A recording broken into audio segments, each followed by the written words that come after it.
ठीक है, तुम जाओ, बड़ा कर दो। हेलो एवरीवन, मैं अनिल कुमार सिंह स्वागत करता हूं आपका आपके यूट्यूब चैनल विश्व भारती क्लासेस में। ये मेरा करेंट अफेयर से संबंधित वीडियो है जो आपके लिए हम लेकर के आए हैं। इसमें जो प्रश्न आपके लिए रखे गए हैं वो बड़ा ही महत्वपूर्ण है, जो आने वाले विभिन्न प्रतियोगिता परीक्षा, चाहे वो झारखंड या फिर बिहार से संबंधित हो, आपके लिए अत्यंत ही उपयोगी होगा। इसके पहले भी हम 2 सेट आपके लिए ऑलरेडी अपलोड कर रखे हैं, उम्मीद है आप लोगों ने उसको देखा होगा। तो चलिए आज शुरू करते हैं। जो करंट अफेयर से संबंधित 25 क्वेश्चन का सेट आपके लिए हम लेकर के आते हैं। उसका पहला क्वेश्चन नंबर 1, स्वच्छ सर्वेक्षण ग्रामीण केंद्र सरकार के किस विभाग द्वारा संचालित किया जा रहा है? पर्यटन मंत्रालय, ग्रामीण विकास विभाग, पेयजल एवं स्वच्छता विभाग या फिर मानव संसाधन विकास मंत्रालय? इसका सही उत्तर है सी, पेयजल एवं स्वच्छता विभाग। और ये जो कार्यक्रम है सरकार के द्वारा, ये 2018 से संचालित किया जा रहा है, जिसमें भारत के सभी राज्य और केंद्र शासित प्रदेशों को शामिल किया गया है। लेकिन पिछला जो इसका सर्वेक्षण हुआ उसमें 3 केंद्र शासित प्रदेश जो थे वो शामिल नहीं हुए थे। उनके नाम है चंडीगढ़, दिल्ली और लक्षद्वीप। तो सही उत्तर है इसका सी। और इस बार के सर्वेक्षण में चंडीगढ़, दिल्ली और लक्षद्वीप को छोड़कर के सभी राज्य और केंद्र शासित प्रदेशों को शामिल किया गया था। क्वेश्चन नंबर 2, निम्न कथनों में से कौन एक सही नहीं है? अभी आपको पता है कि मार्च में कुछ राज्यों के विधानसभा के चुनाव परिणाम आए, उसी से संबंधित ये प्रश्न है। ऑप्शन ए देखें, नागालैंड विधानसभा में 60 सीटें हैं जिसमें 59 सीटें एसटी के लिए आरक्षित हैं। बी, त्रिपुरा विधानसभा में 60 सीटें हैं जिसमें से 20 सीटें एसटी के लिए तथा 20 सीटें एससी के लिए आरक्षित हैं। यही आपका उत्तर है, क्योंकि एसटी के लिए 20 सीट्स और एससी के लिए, शेड्यूल कास्ट के लिए 10 सीटों का आरक्षण है त्रिपुरा विधानसभा में। ऑप्शन सी को देखें, मेघालय विधानसभा में 60 सीटें हैं जिसमें से 55 सीट एसटी के लिए आरक्षित है। तो बाकी इन्फॉर्मेशन भी आपके लिए अवेलेबल है। नंबर 3, विश्व का सबसे लंबा रेलवे प्लेटफॉर्म है? Kollam junction, Gorakhpur junction, Hubballi junction या फिर खड़गपुर जंक्शन?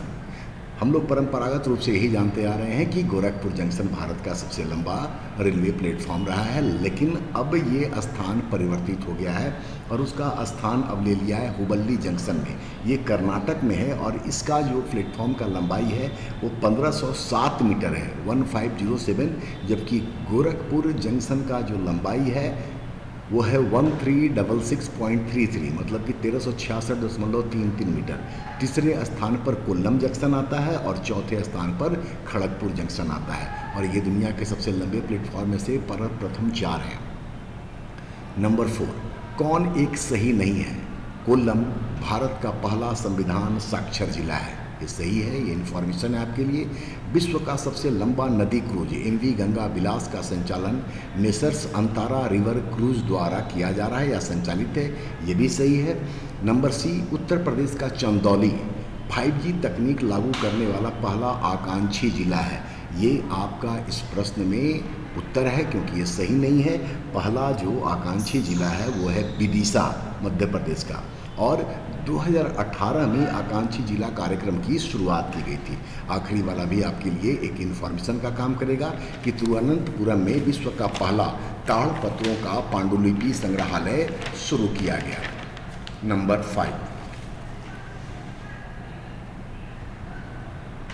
5 को देखिए, देश का पहला ऐसा विधानसभा निर्वाचन क्षेत्र कौन सा है जिसकी प्रत्येक स्थानीय वार्ड में पुस्तकालय है? विदिशा, कोल्लम, वायनाड या फिर धर्मदम? इसका सही उत्तर है धर्मदम, और ये धर्मदम केरल के कन्नूर जिला में स्थित है, जहाँ की पहली बार प्रत्येक स्थानीय निकाय वार्ड में पुस्तकालय की स्थापना की गई है।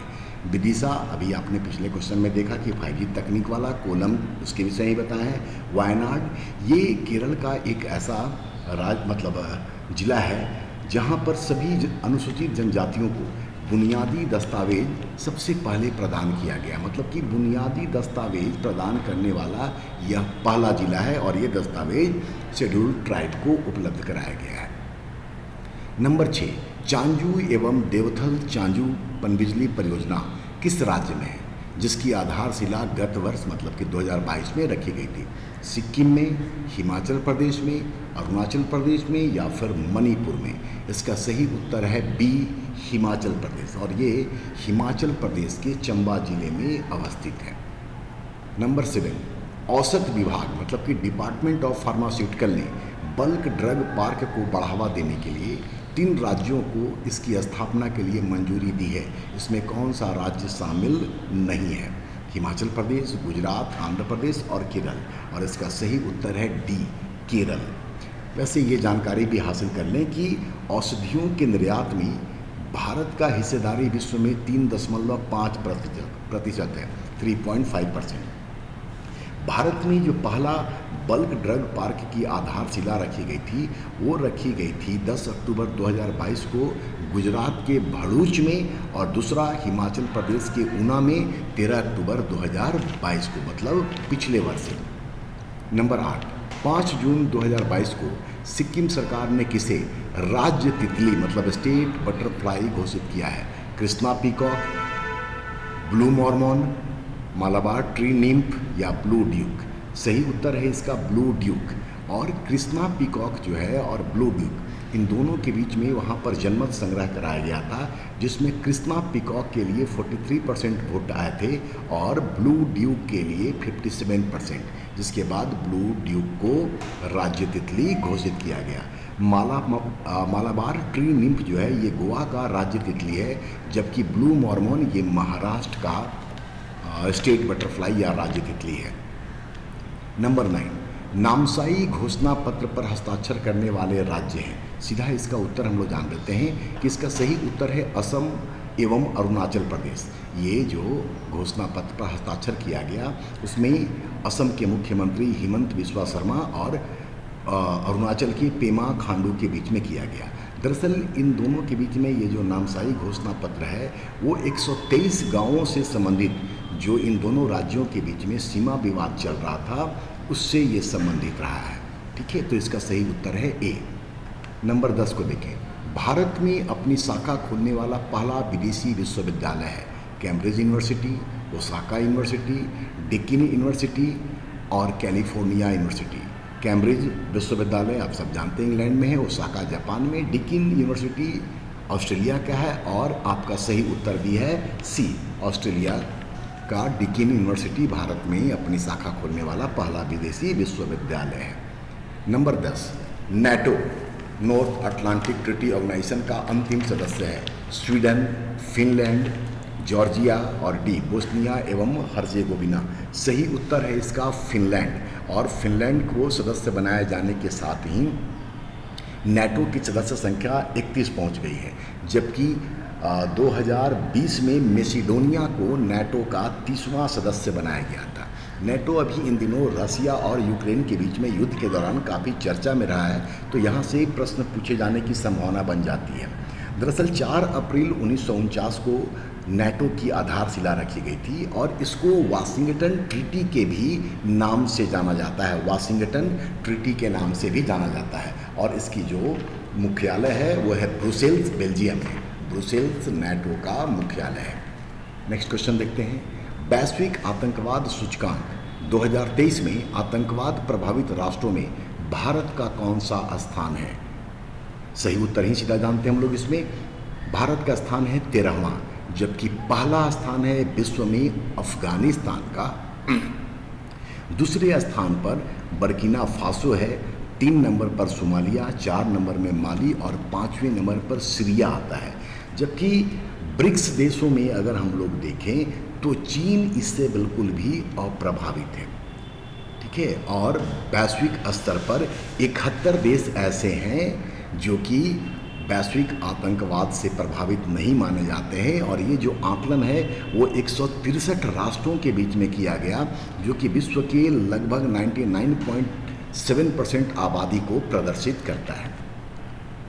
तो भारत का स्थान मैंने आपको बताया कि 13वां है। नंबर 13, 95th ऑस्कर पुरस्कार 2023 में सर्वश्रेष्ठ अभिनेता का पुरस्कार किसे दिया गया? ऑप्शन देखिए, मिशेल यो, डेनियल क्वान और डेनियल स्किंटन, उसके बाद के हुई क्वान और ब्रेंडन फ्रेजर। सही उत्तर है इसका ब्रेंडन फ्रेजर, जिनको की फिल्म द वेल के लिए सर्वश्रेष्ठ अभिनेता का पुरस्कार दिया गया। जबकि मिशेल योह जो हैं इनको बेस्ट एक्ट्रेस का अवार्ड दिया गया है everything everywhere all at once film के लिए। जबकि इसी फिल्म का, जिसका मैंने अभी नाम लिया everything everywhere all at once, उसके निर्देशक हैं डेनियल क्वान और डेनियल स्कीटर्न, जिनको कि इस फिल्म के लिए 7 ऑस्कर से सम्मानित किया गया है। के हुई क्वान ये सहायक अभिनेता का पुरस्कार प्राप्त करने वाले व्यक्ति हैं, जिनको कि इसी फिल्म के लिए, जो कि एवरीवेयर एवरीथिंग से संबंधित है, उसके लिए उनको बेस्ट सहायक अभिनेता का पुरस्कार दिया गया है। नेक्स्ट क्वेश्चन देखते हैं। भारत को वासेनार व्यवस्था का अध्यक्ष बनाया गया, यह क्या है? पर्यटन संगठन, सांस्कृतिक पक्षों के आदान प्रदान की व्यवस्था, बहुपक्षीय स्वैच्छिक निर्यात नियंत्रण व्यवस्था, या फिर आतंक विरोधी संगठन। सही उत्तर है इसका सी। दरअसल ये वासेनार जो है यह पारंपरिक हथियारों और दोहरे उपयोग वाली वस्तुओं एवं तकनीकों के हस्तांतरण पर निगरानी रखता है। 1995 में ये समझौता हुआ था और इसको 1996 से लागू कर दिया गया था। इस संगठन में यूनाइटेड नेशन सिक्योरिटी काउंसिल के 5 जो सदस्य हैं, अमेरिका, फ्रांस, ब्रिटेन, रूस और चीन, उसमें से सिर्फ चीन शामिल नहीं है, बाकी सभी शामिल हैं। और 2017 में भारत ने वासेनार व्यवस्था की सदस्यता हासिल की थी। नंबर 15, अमेरिका की प्रतिष्ठित पत्रिका टाइम द्वारा 2022 का time person of the year किसे घोषित किया गया है? ठीक है, इसका सीधा उत्तर हम लोग जानते हैं। इसका सही उत्तर है वोलोदिमीर जेलेंस्की, जो कि यूक्रेन के राष्ट्रपति हैं। उनको ये पुरस्कार या time person of the year घोषित किया गया है। नेक्स्ट क्वेश्चन देखिए। फोर्ब्स पत्रिका द्वारा विश्व की 100 सर्वाधिक महत्वपूर्ण महिलाओं की सूची में वित्त मंत्री निर्मला सीतारमण का कौन सा स्थान है? 34वां, 30वां, 41वां या फिर 36वां? सबसे पहले तो ये जान लें कि ये लगातार चौथा बार है जब उनको ये पुरस्कार दिया जा रहा है, और इस बार उनका जो स्थान है वो है 36वां, जबकि 2019 में उनका स्थान 34वां था, 2021 में उनका स्थान 37वां था, 2020 में 41वां था। यहाँ ये जान लेना भी बेहतर होगा कि फोर्ब्स की इस पत्रिका में सबसे महत्वपूर्ण महिला किसको माना गया है। तो यूरोपीय आयोग की जो अध्यक्ष हैं उर्सुला वान डेर लेयेन, जो जर्मनी की रहने वाली हैं, उनको प्रथम स्थान दिया गया है। क्रिस्टीना लेगार्डे, जो कि यूरोपियन सेंट्रल बैंक की अध्यक्ष हैं, उनको दूसरा स्थान, जबकि कमला हैरिस, जो भारतीय मूल की अमेरिका में वाइस प्रेसिडेंट हैं, उनको तीसरा स्थान प्रदान किया गया है। नंबर 17 को देखें।